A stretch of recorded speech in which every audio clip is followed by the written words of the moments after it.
अस्सलाम वालेकुम स्टूडेंट्स, मैं हूं आपका इंस्ट्रक्टर आतिफ नसीम और ये है आपका YouTube channel science made sensible. आज के लेक्चर में हम इनवर्स ऑफ अ फंक्शन पर बात करेंगे। Students, inverse of a function एक ऐसा फंक्शन है जो किसी दूसरे फंक्शन के इफेक्ट को मुकम्मल तौर पे खत्म कर दे। ठीक है, उस फंक्शन को हम इनवर्स ऑफ अ फंक्शन कहते हैं। मतलब अगर आपके साथ एक फंक्शन है और हम उसमें 3 इनपुट में दे दें और ये फंक्शन उसके साथ कुछ ऑपरेशंस करे और हमें एक result they they, let's suppose 10, तो अभी एक ऐसा फंक्शन जिसमें हम वो 10 इनपुट में दे और वो उस फंक्शन के इफेक्ट को दोबारा खत्म करके हमें दोबारा 3 रिजल्ट दे दे, ऐसे फंक्शन को हम कहेंगे कि ये उस पहले वाले फंक्शन का इनवर्स फंक्शन है। लेट्स सपोज स्टूडेंट्स, आपके साथ एक जूसर है और आप उसमें कुछ एप्पल्स डालते हैं और वो आपको एप्पल का जूस बना के दे देता है।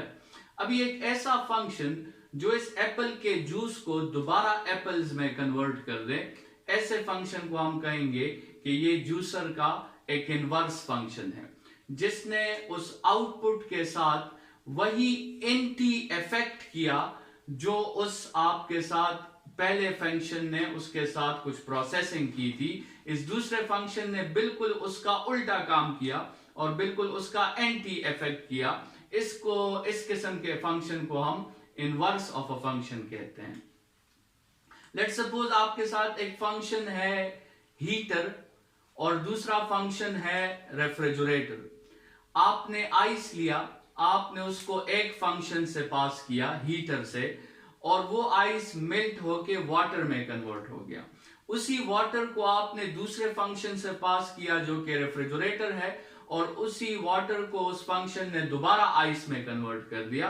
तो इसका मतलब ये हुआ कि ये रेफ्रिजरेटर जो है ये हीटर का इनवर्स फंक्शन है, ये बिल्कुल उसका उलट करता है।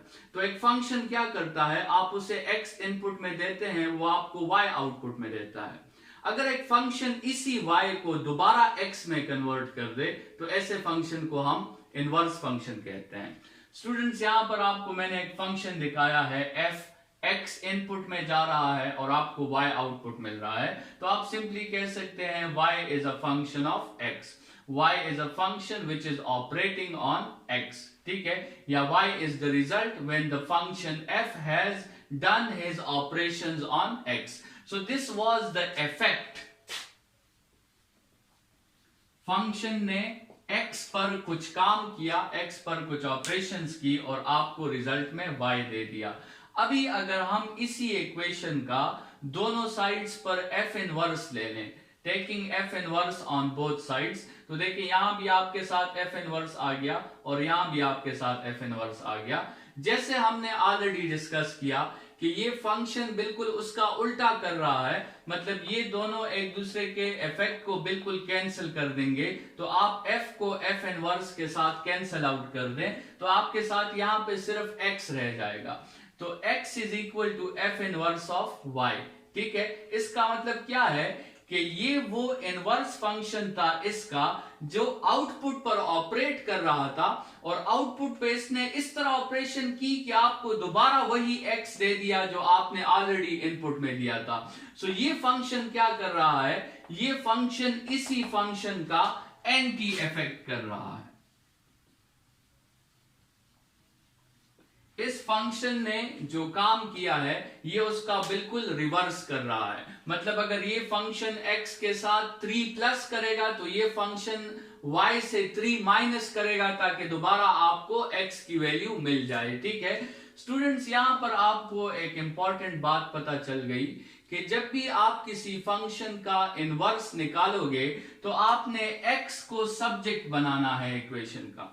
ये अभी हम क्वेश्चंस में देखेंगे, लेकिन यहां से ये बात आप समझ लें कि जब भी आप किसी फंक्शन का एंटी इफेक्ट मालूम करना चाहते हैं तो सबसे पहला स्टेप आपका ये होगा कि आप x को इक्वेशन का सब्जेक्ट बनाओगे।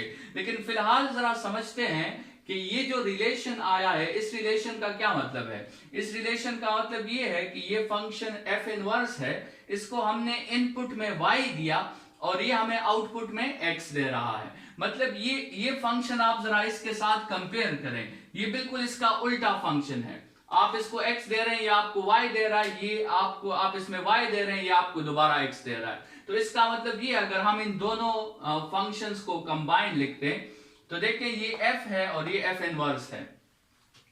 f को हमने इनपुट में x दिया, f ने इस इनपुट x पर ऑपरेशन की और हमें रिजल्ट दे दिया y। अभी ये y जो है ये हम इनपुट में देंगे f इनवर्स को, और जब f इनवर्स इस आउटपुट पर, जो कि इस फंक्शन का आउटपुट है, इस पर ऑपरेशन करेगा तो हमें दोबारा वही x रिजल्ट दे देगा। मतलब हम इनपुट में 3 दे दें, ठीक है, ये इस फंक्शन के साथ जो भी करे अपना आउटपुट निकाल लें और वो आउटपुट एज ए इनपुट इस फंक्शन को चला जाए, तो हमें दोबारा वैल्यू क्या मिलनी चाहिए, हमें दोबारा 3 वैल्यू मिलनी चाहिए। स्टूडेंट्स, ऐसे एक फंक्शन को हम फिर इस फंक्शन का इनवर्स फंक्शन कहते हैं। फाइंडिंग एफ इनवर्स, किसी भी इक्वेशन के लिए एफ इनवर्स फाइंड करने के लिए जो स्टेप्स आपको रिक्वायर्ड होंगे उसकी तरफ जरा आते हैं। लेट्स सपोज आपके साथ एक फंक्शन है f of x is equal to 10x plus 3। आपने इसका इनवर्स फंक्शन, मतलब आपने f inverse of x find करना है 10x plus 3 का, ठीक है। तो आपको सबसे पहले क्या करना होगा, जैसे यहां हमने पढ़ लिया कि सबसे पहला स्टेप ये है कि हमें x को सब्जेक्ट बनाना होगा। स्टूडेंट्स, तो हम लिख लेते हैं y is equal to 10x plus 3 और यहां से हम x को सब्जेक्ट बना लेते हैं इक्वेशन का y minus 3 divided by 10। ये हमारा फर्स्ट स्टेप था कि हमने x को सब्जेक्ट बना लिया। जब आप ये फर्स्ट स्टेप कंप्लीट कर लेंगे तो आप इसको इक्वेशन 1 का नाम दे देंगे, और इक्वेशन 1 के बाद आप यही फॉर्मूला, ये जो जनरल फॉर्मूला है ये आप मेंशन कर देंगे। आप ये फॉर्मूला लिख लेंगे x is equal to f inverse of y, ये आपके साथ इक्वेशन 2 हो जाएगा। स्टूडेंट्स, इन दोनों इक्वेशंस को आपने कंपेयर करना है, दोनों के राइट हैंड साइड्स आपके साथ इक्वल हैं तो दोनों के लेफ्ट हैंड साइड्स भी आपके साथ इक्वल होंगे। तो इसका मतलब f इनवर्स y जो होगा वो y minus 3 divided by 10 हो जाएगा।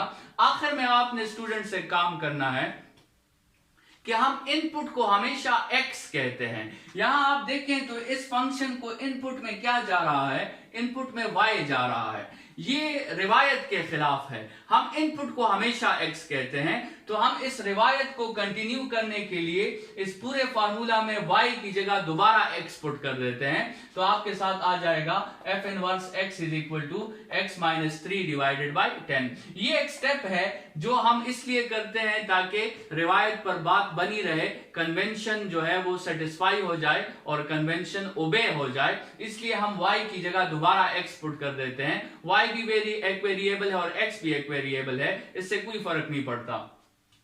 स्टूडेंट्स, ये जो आपके साथ फंक्शन है, ये जो काम कर रहा है, ये फंक्शन बिल्कुल उसका उल्टा, उसका अपोजिट और उसका एंटी इफेक्ट प्रोड्यूस करेगा। मतलब ये फंक्शन देखें, x को 10 के साथ मल्टीप्लाई कर देता है तो ये फंक्शन उसे 10 पर डिवाइड कर देता है। ये फंक्शन x के मतलब 3 प्लस कर देता है, ये फंक्शन 3 माइनस कर देता है। तो आप इस जो है अरेंजमेंट को भी देखें तो आपको पता लग जाएगा कि ये एक दूसरे के एंटी इफेक्ट जो है वो कर रहे हैं। स्टूडेंट्स, इसमें जरा एक क्वेश्चन चेक करते हैं और देखते हैं कि क्या ये वाकई इसका उलट कर रहा है या नहीं कर रहा। हमने सबसे पहले ये फंक्शन ले लिया 10x plus 3। लेट्स सपोज हमने इनपुट में इसे 2 दिया है तो वो 2 यहां आ जाएगा और ये 2 10s are 20 plus 3 23 रिजल्ट हमारे साथ आ जाएगा। ये 23 रिजल्ट हम उठाते हैं और इस फंक्शन में इसे इनपुट करते हैं, तो ये x की जगह 23 minus 3 20 डिवाइडेड बाई 10, आपको वापस वही 2 रिजल्ट मिल गया जो आपने इनपुट में दिया था। इसका मतलब ये दोनों फंक्शंस एक दूसरे के इनवर्स फंक्शंस हैं, ठीक है। स्टूडेंट्स, एक क्वाड्रेटिक इक्वेशन लेते हैं जिसमें आपको x को सब्जेक्ट बनाना मुश्किल लगेगा, लेकिन x को सब्जेक्ट बनाना क्वाड्रेटिक इक्वेशन में कोई मुश्किल बात नहीं है।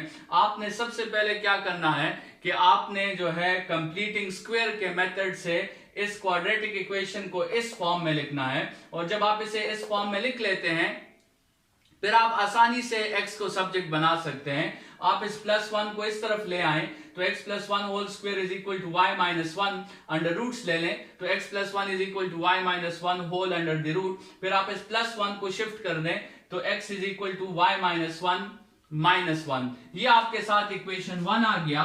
आपने x को सब्जेक्ट बना लिया, फिर इसके बाद आप यही फॉर्मूला जो है ये दोबारा लिख लेंगे। इक्वेशन 2 में आपने अपने लिए फॉर्मूला मेंशन कर लिया, फिर आपने कंपैरिजन कर ली, दोनों की लेफ्ट हैंड साइड्स इक्वल हैं तो दोनों के राइट हैंड साइड्स भी आपस में इक्वल हो जाएंगे, और आखिर में आपने y की जगह दोबारा x पुट कर दिया, तो ये उस फंक्शन का इनवर्स आया। स्टूडेंट्स, ये फंक्शन जो काम करेगा x के साथ, ये फंक्शन उसका उलट करके आपको वापस वही x की वैल्यू दे देगा जो आपने इसको इनपुट में दी थी।